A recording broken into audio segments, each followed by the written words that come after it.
नमस्कार दोस्तों। स्वागत है आपका स्टोरी चेंज लाइफ चैनल पर, जहां हर कहानी एक नई जीवन में बदल सकती है। ये सभी लाइन हमारी सफलता.com से ली गई हैं। कहानी इस प्रकार है कि एक गांव में एक मूर्तिकार रहा करता था। वह काफी खूबसूरत मूर्तियां बनाया करता था और इस काम से बहुत अच्छा कमा भी लेता था। उसे एक बेटा हुआ। उस बच्चे ने बचपन से ही अपने पिता के पास मूर्तियां बनानी शुरू कर दी। धीरे धीरे उसने मूर्तियां बनाना सीख लिया। अब वह बहुत अच्छी मूर्तियां बनाया करता था और पिता अपने बेटे की कामयाबी पर बहुत खुश था और गर्व महसूस करता था। लेकिन जब भी वह मूर्तियां बनाता, हर बार बेटे की मूर्तियों में कोई ना कोई कमी निकाल दिया करता था।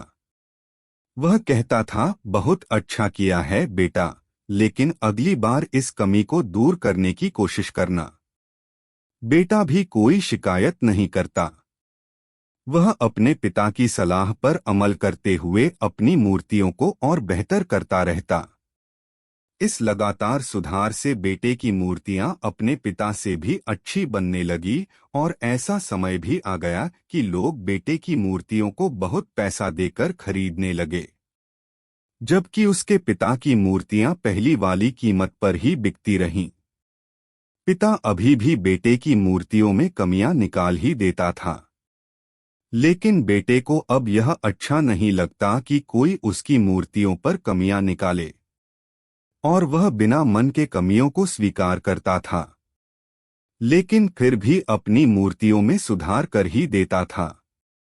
एक दिन ऐसा भी आया कि जब बेटे के सब्र ने जवाब दे दिया।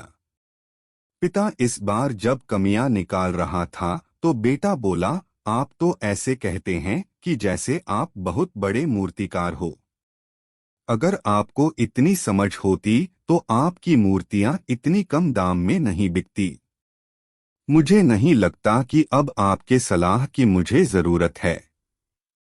मेरी मूर्तियां बिल्कुल ठीक है। पिता ने जब बेटे की यह बात सुनी तो उसने अपने बेटे को सलाह देना और उसकी मूर्तियों में कमियां निकालना बंद कर दिया। कुछ महीने तो वह लड़का खुश रहा, लेकिन फिर उसने यह महसूस किया कि लोग अब उसकी मूर्तियों की इतनी तारीफ नहीं किया करते हैं जितनी पहले किया करते थे, और उसके मूर्तियों के दाम बढ़ना भी बंद हो गए और उसकी बिक्री बहुत कम होने लगी। शुरू में तो बेटे को कुछ समझ नहीं आया, लेकिन फिर वह अपने पिताजी के पास गया और उनसे इस समस्या के बारे में सारी बात बताई। उसके पिताजी ने बेटे की बातों को बहुत शांति से सुना, जैसे कि उन्हें पहले से पता था कि एक दिन इस प्रकार का सिचुएशन आएगा। बेटे ने भी इस बात को नोटिस किया और पूछा, क्या आप जानते थे कि ऐसा होने वाला है? पिता ने हाँ में उत्तर दिया और बोला, आज से कई साल पहले मैं भी इस हालात से टकराया था। बेटे ने सवाल किया, तो फिर आपने मुझे समझाया क्यों नहीं?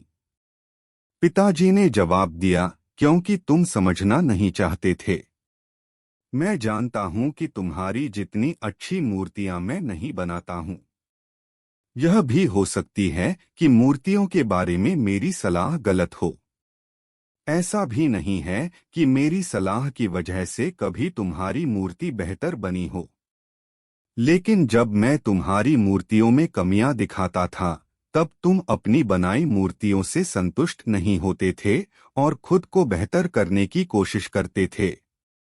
और वही बेहतर होने की कोशिश ही तुम्हारे कामयाब होने का एक बड़ा कारण था। लेकिन जिस दिन तुम अपने काम से संतुष्ट हो गए और तुमने यह भी मान लिया कि अब इसमें और बेहतर होने की कोई गुंजाइश ही नहीं है, तब तुम्हारी कामयाबी रुक गई। लोग हमेशा तुमसे बेहतर की उम्मीद रखते हैं, और यही कारण है कि अब तुम्हारी मूर्तियों के लिए तुम्हारी तारीफ नहीं होती है और ना ही उनके लिए तुम्हें ज्यादा पैसे मिलते हैं। बेटा थोड़ी देर चुप रहा और फिर उसने सवाल किया, तो अब मुझे क्या करना चाहिए? पिता ने एक वाक्य में जवाब दिया, असंतुष्ट होना सीख लो। मान लो कि तुम में हमेशा बेहतर होने की गुंजाइश बाकी है। यही एक बात तुम्हें हमेशा आगे बढ़ने के लिए प्रेरित करती रहेगी, तुम्हें हमेशा बेहतर बनाते रहेगी। कहानी का सार दिन के उजाले की तरह साफ है। इस संसार में कोई भी इंसान किसी भी काम में 100% उत्तम नहीं है। हर इंसान में कुछ न कुछ कमी जरूर है। हमें इस कमी को अपने अंदर तलाश करनी चाहिए और इसे बेहतर बनाने की कोशिश करनी चाहिए। और इस कमी को तलाश करने के लिए हमें असंतुष्ट होना सीखना होगा। तभी जाकर हम अपने जीवन में आगे बढ़ सकते हैं। धन्यवाद दोस्तों कि आपने हमें देखा। लाइक करें, सब्सक्राइब करें और बेल आइकन को दबाएं ताकि आप हमारी हर नई वीडियो से अपडेट रहें।